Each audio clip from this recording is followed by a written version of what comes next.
Today we're making chicken parmesan, a fan favorite.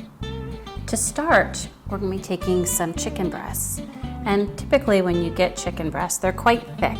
And what we aim to do is to thin them, make them a more even thickness so they will cook more evenly and also become quite tender. I like to trim off some of the tough membrane that's in the corner there as well as any extra fat.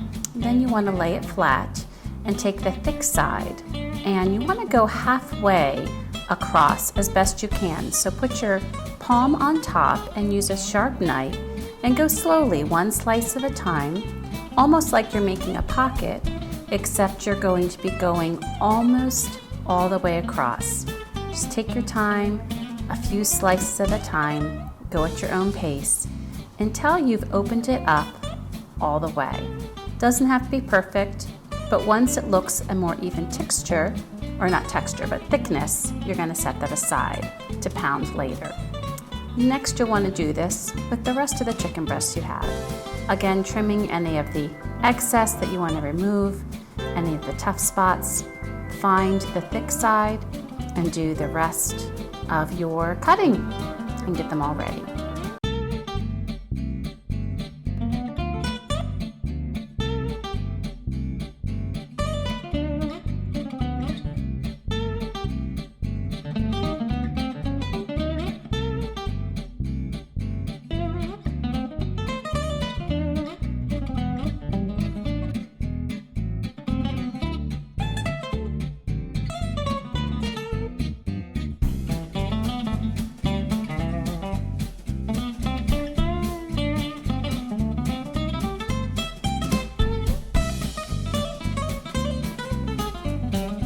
Next, we're ready to pound. I like to use a gallon style or gallon sized Ziploc bag for the pounding. You could use parchment paper or 2 pieces of plastic wrap.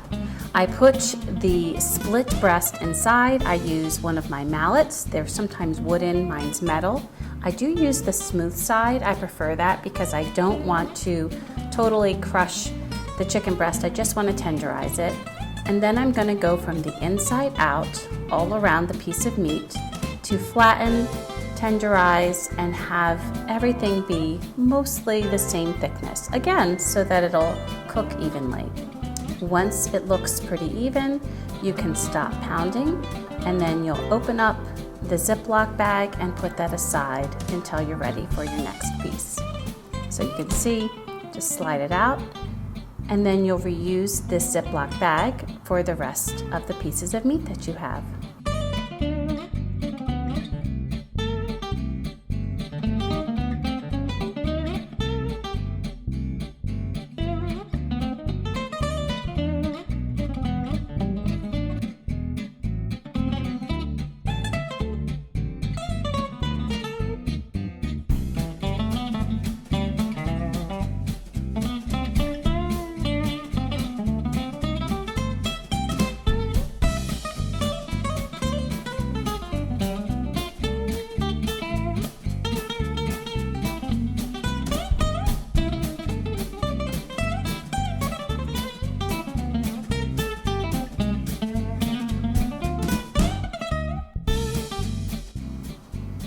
And there you go.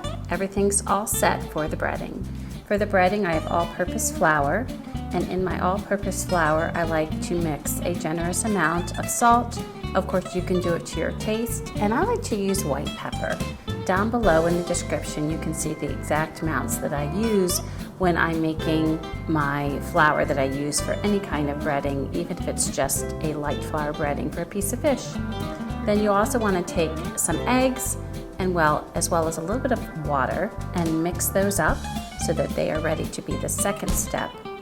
And lastly, you want to do some breadcrumbs. I prefer a mixture of some seasoned regular breadcrumbs with some panko breadcrumbs. As you can see, the ones here are a mix of wheat as well as white. I also like to add some Parmesan cheese. Another kind of cheese you could add could be Pecorino Romano. It's really up to you with the flavors that you and your family enjoy.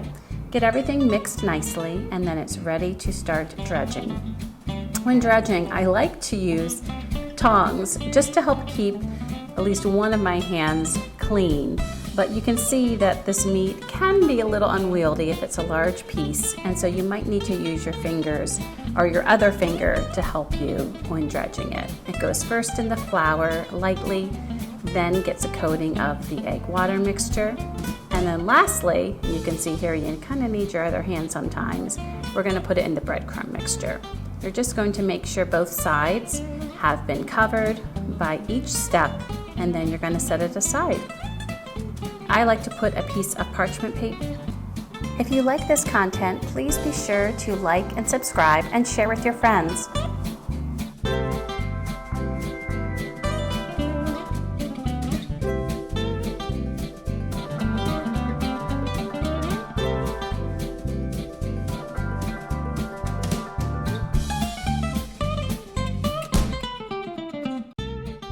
And we're all set. Now it's on to the frying stage. In your favorite pan, you want to get it heated up on medium-high heat, then add olive oil, and you'll be adding each of the cutlets that have been pounded and breaded one at a time to get them crispy with a little bit of brownness on them. We are not aiming to cook the chicken thoroughly at this point. We're just aiming to get it crispy and brown, and then we'll put it on a pan, a sheet pan that has a rack across it, so that it can continue to stay crispy once it finishes in the oven. You'll take each of the cutlets, again get them fried on both sides, adding extra oil if necessary, watching your heat to make sure it tends to be the same heat, not getting too brown or not brown enough, and get all of those chicken cutlets fried. Once they're fried, you want to put them all in your preheated oven, again at 350 degrees Fahrenheit, and if you're using convection, which I like to do, I do 325, and cook them for about 10 more minutes until they're thoroughly cooked.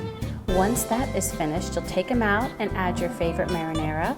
If you'd like the recipe for the Rayo's marinara that I made homemade, please look at the link below.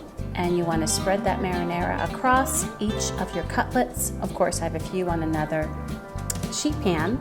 Then you're going to add your favorite cheese. I like to use mozzarella and spread that across. And then I do like to have some Parmesan cheese. It is called Chicken Parmesan. Then it goes back in the oven to finish browning and melting, so the cheese is all melty and gooey. And then your Chicken Parmesan is ready to eat. Look how delicious. Enjoy the recipe.